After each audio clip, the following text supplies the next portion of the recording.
Yo, what is going on, you guys? So today I'm bringing guys a brand new baseball card video. Today we are back with our baseball analyst Wesley, and we're going to be going over some market updates in the baseball card space. Of course, we have talked previously in this channel about the ebbs and flows of the baseball card market, just like all other sports. Where of course during the season you see players do well, their prices go up. And then towards the playoff time, when the season's about to end, we start to see a big dump of that sport. We saw it for basketball, we saw it for football, and currently we are seeing it for baseball, where the season's about to end. We're seeing a lot of players' cards get dumped, and prices go down. So we're going to be talking about some great opportunities that Wesley is seeing in the sports card or in the baseball card market.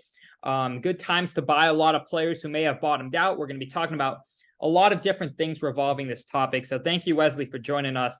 And without further ado, why don't you kind of give us your brief overview and thoughts of the current baseball card market and maybe some players you think may have bottomed out already or could be bottoming out, when to look, where to look for opportunities currently. Yeah, of course, and thank you for having me. So currently in our market, there's players who have bottomed out and some who aren't even close. Great example, not even close. Evan Carter, currently in the playoffs. He's been absolutely killing it. He's up 30% this month. He's not going to bottom out till, like I say, December-ish. That's going to be a good time.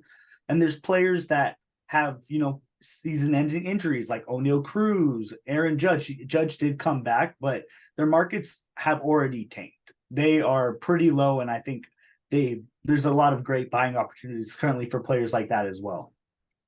Got it. So in terms of the, I guess, dump after a player either, gets knocked out of the playoffs or didn't make the playoffs, how long are you typically seeing you're having to wait until it's a good time to buy back? Like, how long do you see these dumps lasting?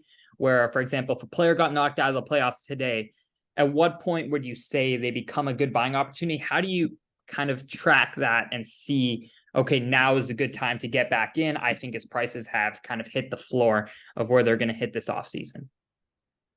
That's a great question. So mostly I give it a range between 1 month to 2 months. So that's really when the market's going to bottom out for them. For example, Caminero, he's not bottomed out yet, but he's going to bottom out pretty soon, come a couple weeks. But I mostly look for where their prices were compared to where they peaked. So, for example, let's say a card's $600 now. When was the last time that card was $600? I just find little things like that in the market to find out where the bottom is. Got it. And I assume looking at past trends from where they were at spring training, right, before the season Mhm. started, because that can be a good indicator of, if they had a good season, if they've kept up where they were, continue to improve, then where they could become next spring training. Because obviously, as you said, spring training is going to be the time where prices are kind of at their highest for a lot of baseball players. Obviously, preseason during the season is obviously a time in all sports where we see prices really start to hit a peak. So who are some other players that are kind of like on your radar that you're looking at right now, and maybe think they've already bottomed out? I think Luis Robert and Bobby Witt Jr. are pretty close to bottoming out. I'm gonna give it another week or two. But their cards have dropped close to 50% already. It's like both of them had breakout seasons. They were very highly touted prospects, and they finally lived up to that high hype that they once had. And their markets just once again crashed, but it's due to them being on a poor team. Now, I think their cards will recover come spring training. So this is a great time to buy their cards for super cheap. Got it.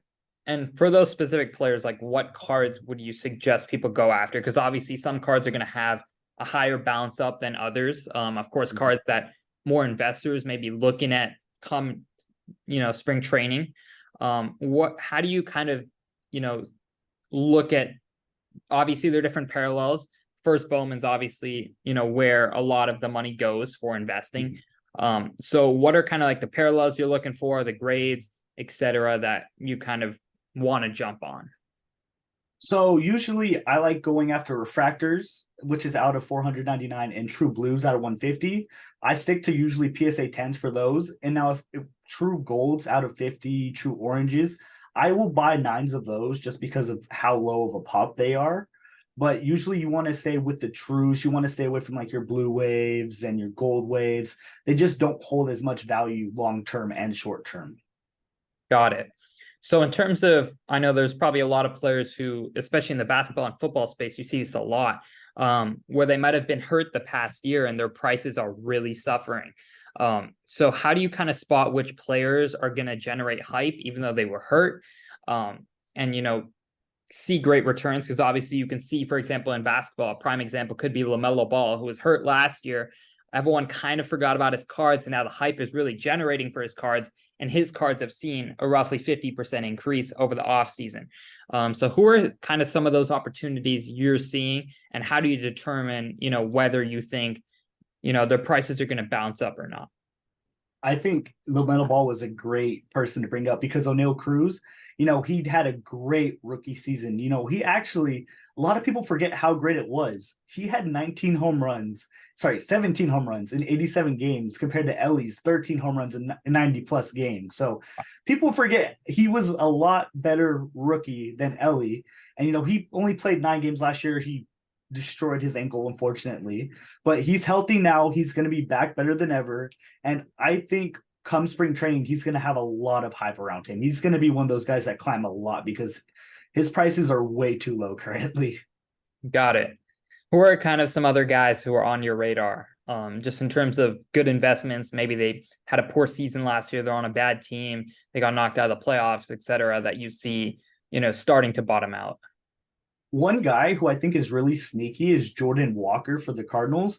He hit over 270 as a rookie. He played extremely well, but the Cardinals did not perform as well as he did, unfortunately. So his market tanked. The cool thing about his first Bowman autos is it was a redemption. So his pop's really low. There's only 81 PSA 10s, and they're going for around $500. I think that'd be a great opportunity to hold till spring training. Got it. Yeah, so in terms of selling and timing when to sell, is for every single player you would recommend spring training is going to be the time to kind of unload, or do certain players maybe peak a little bit before spring training if their hype started early? How do you kind of see those trends playing out in the past? Usually spring training, spring training is obviously for a few weeks. Mhm. So it's spread out usually between the first couple weeks of spring training. That's really when you want to start unloading those cards. Got it.